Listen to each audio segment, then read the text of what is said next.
Hello everyone, it's Phoenix. What's new on the shelf?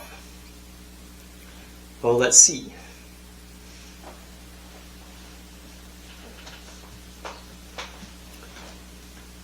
Very gargantuous novel, Life and Fate, written by Vasily Grossman, which was inspired by Leo Tolstoy's War and Peace. So I read both Russian novels, and I definitely have kept them in high esteem. So I read War and Peace several years ago, and it really resonated with me. Specifically this novel, which is a deep exploration of history, but also the writer, Tolstoy, who has also written other things. And I remember I was at Barnes & Noble, and I saw a copy of Life and Fate, which was written by Grossman. And I looked at the book and realized that from the description it was modeled partly off of War and Peace. And I was like, okay, this book called Life and Fate sounds super interesting, and I wanted to give it a shot.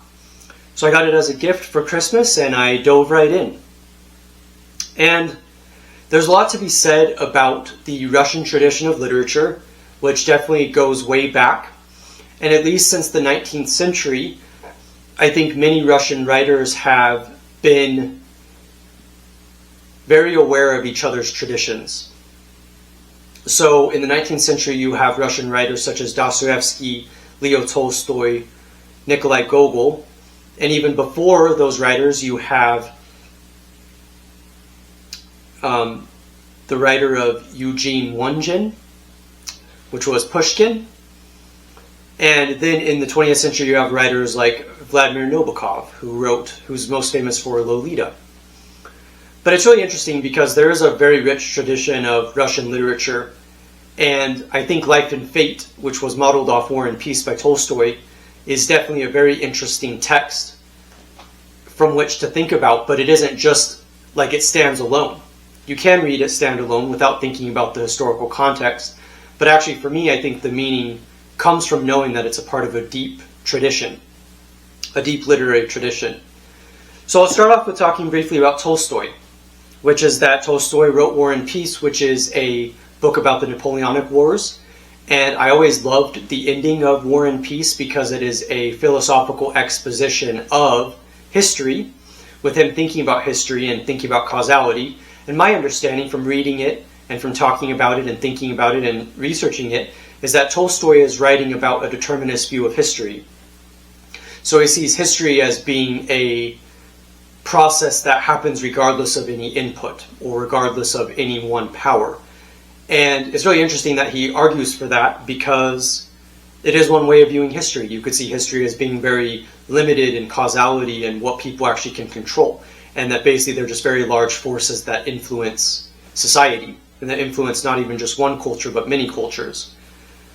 And so you can imagine that with Life and Fate, which is a historical fiction piece, but which also is philosophical, that Life and Fate, which is modeled off the very title of War and Peace, seems to be that it's going to be a continuation of War and Peace, but written with the subject matter of World War II.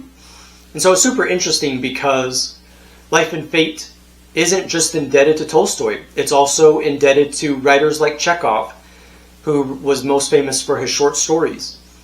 And it's really interesting that you could argue that this book, even though it was modeled off Tolstoy, is actually similar in spirit to Chekhov, to Anton Chekhov, where the idea is that there is this underlying compassion for humans. And I think this is very important because when you take World War II as the subject matter of your book, as Grossman did, you definitely have to really think about things in a different way and in a darker way, maybe darker than's ever been done in history because of how horrible World War II actually was. But it's interesting because Grossman is thinking about it from both of those places. He's thinking about it as a historical novel, but he's also thinking about it as a philosophical novel, where Life and Fate is as epic as you get because even though you have characters that we don't like in history, such as Stalin, that Stalin is a character, and Stalin is influencing World War II, and he's influencing the Soviet Union, and he's influencing the events of this book. And so, super interesting to think about. Now, I have to admit that I was super troubled by this book. It appeals to me in terms of its philosophical approach, which I definitely want to explore in this conversation, but it also deals with very ugly realities of history. And I think that one of the most disturbing themes that comes out of this book is actually that of the annihilation of humans. And so when you think about the most progressive, liberal places you can find in the world, completely collapsing into a nihilistic and annihilational relationship to people, where people are being destroyed, not even just killed, but destroyed, it's surely very, very disturbing. And it does seem to be, when you look at a writer like Tolstoy, he seems to understand that violence and war are a part of the human condition, even though Tolstoy himself was most likely a pacifist, where he didn't believe in violence at all. He in fact believed in brotherly love, or even Christian love. And it's just interesting to think about Vasily Grossman's approach, which is where it's a lot darker, that there is a lot more violence to the human condition than we'd like to realize, and that things are very graphic and violent at times. But what I think is puzzling is the fact that you could have a place like Russia, which may have always had some degree of totalitarianism throughout history, even if it has a very strong literary tradition throughout history. But it's interesting to look at it as being one of the most progressive places in the world, and yet it actually is the most regressive when it comes down to human nature and dealing with human nature. And this book makes me think about it because it is disturbing to think about humans being annihilated. There's references to concentration camps in this book. There's references to Germany and the Germans destroying the Soviet Union. There's definitely a lot of geopolitical things going on. And what's crazy to me to think about is that this wasn't even that long ago.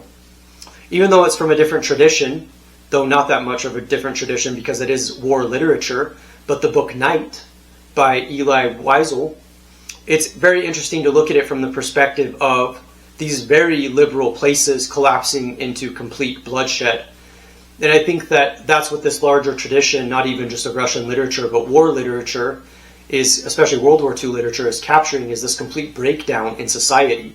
And I don't have an answer to why the most sophisticated places on earth, you could argue, would lead to such a collapse in nihilism in their communities and cultures. But it's definitely something to think about. And in that way, we could think about War and Peace as definitely being determinist, because it does capture this impossible reality of war and violence. And I don't have an answer to it. Now, there is one element that I think is interesting in War and Peace and in Life and Fate, which is that the Soviet Union was very much focused on practical knowledge and practical action. But it's interesting when you look at the literary tradition, it's much more artistic and flourishing. So it is more abstract in some ways. And especially with writers like Dostoevsky.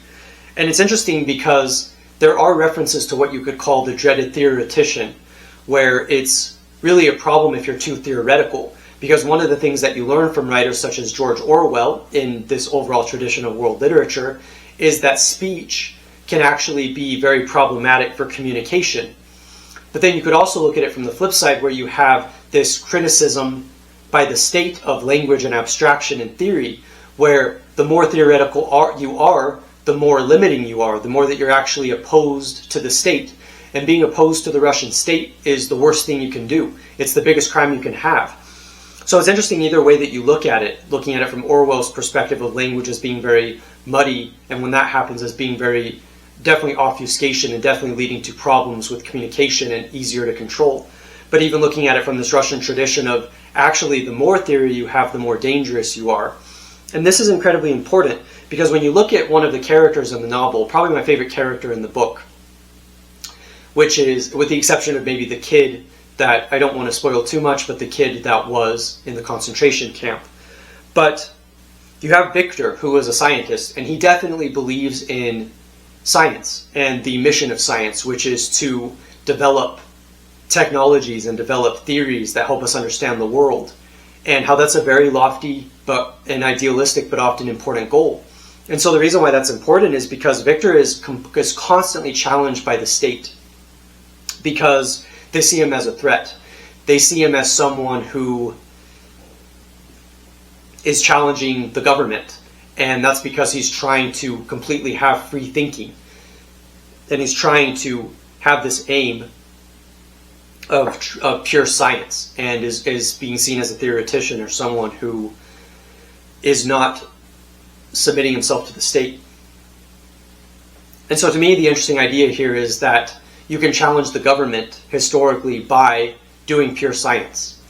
And Victor, I don't want to spoil too much, but Victor definitely struggles a lot throughout the text. There's a lot of things that he realizes are out of his control. And he ends up really struggling in his battle against the state and trying to do pure science. And it's really disturbing because he asks this question: how is it that we can have this beautiful science which is so true and real to the way that the world is, and that be obscured and blocked by politics? How it can be blocked by blind ideology and tyranny? How it can be blocked, such as in the Orwellian view of freedom and language, by having totalitarianism and having a dictatorship.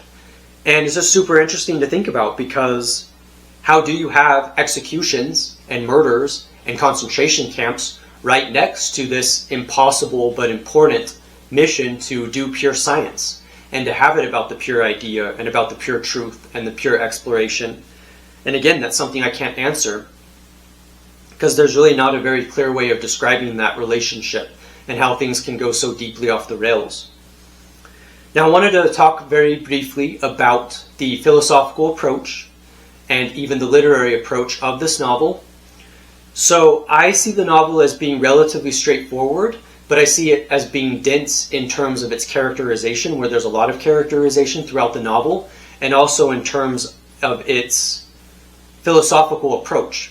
And so it's definitely very literary, because Vasily Grossman is thinking about the literary tradition of Russian literature and of world literature in general, which can be very dense.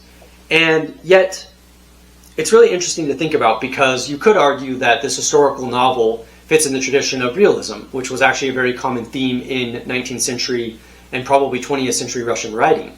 And so even though in the 20th century things became more complicated with the art form, through modernism and postmodernism, where it was often more about the actual language aesthetic, such as with writers like Vladimir Nabokov, with formal experimentation, I would say what's interesting about this being supposedly one of the best, if not the best, Russian novels of the 20th century, how actually its strength is not necessarily the literary writing of focusing on this release from form and focusing on exploration of form, but actually seems to be because of its complicated philosophical style.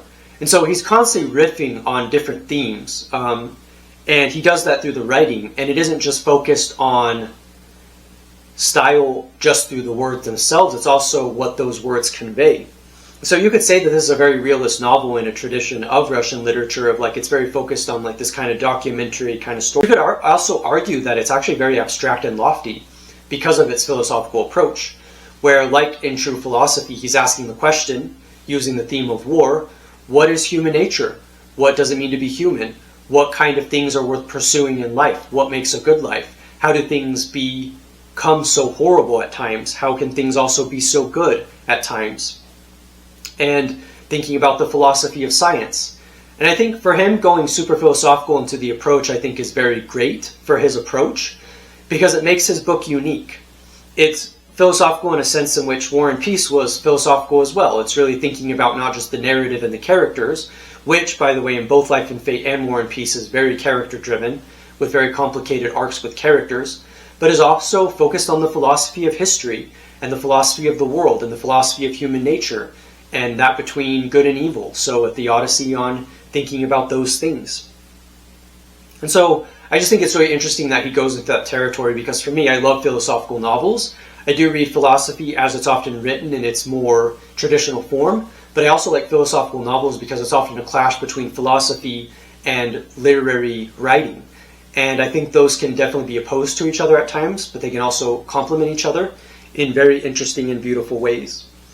And so I'll be honest, as you can tell, these are very big books. They aren't easy to read. They certainly aren't easy to imagine, but I think they're very much worth the effort. I think either book, or both books, if you're adventurous enough, I think that they definitely bring out this very deep, big writing style that I think is kind of underutilized socially, because even though it's important to like short books and the value that you can find in concision, I also think we've kind of moved away from the more complex thinking that occurs in literary novels.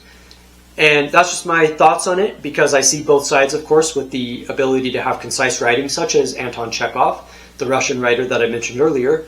But also it's good when writers decide to go in the opposite direction and really make it maximalist, as they call it, where it's like it's this grand portrait or landscape or panoramic of the world, and how powerful that is to be able to do. So there's validity in both. Chekhov wrote short stories, and they were often very short stories, and he was fine with that style, and sometimes it appeals to people. But then for me personally, I like it when authors are able to go very deep into their work, and they're able to really engage with very different themes. So I'm glad that the writing style is the way that it is, and that it's very complex. So yeah, I'm Phoenix. That is the philosophy of life and fate and the deeper traditions of these books. I definitely hope that you'll check out not just Russian literature across history, but I also hope that you'll check out world literature and thinking about the different philosophical works and that have graced us in this world. I think there's definitely a lot of value in them, and I think that Life and Fate might be one of the best novels of the 20th century of Russian literature, and it definitely fits in this grand tradition, while also challenging old traditions and being able to move forward in that way. So yeah, I really love these books. I'm super passionate about it. I hope that you'll check them out. I'm Phoenix. Thank you for listening to the philosophy of Life and Fate. And yeah, I will see you next time.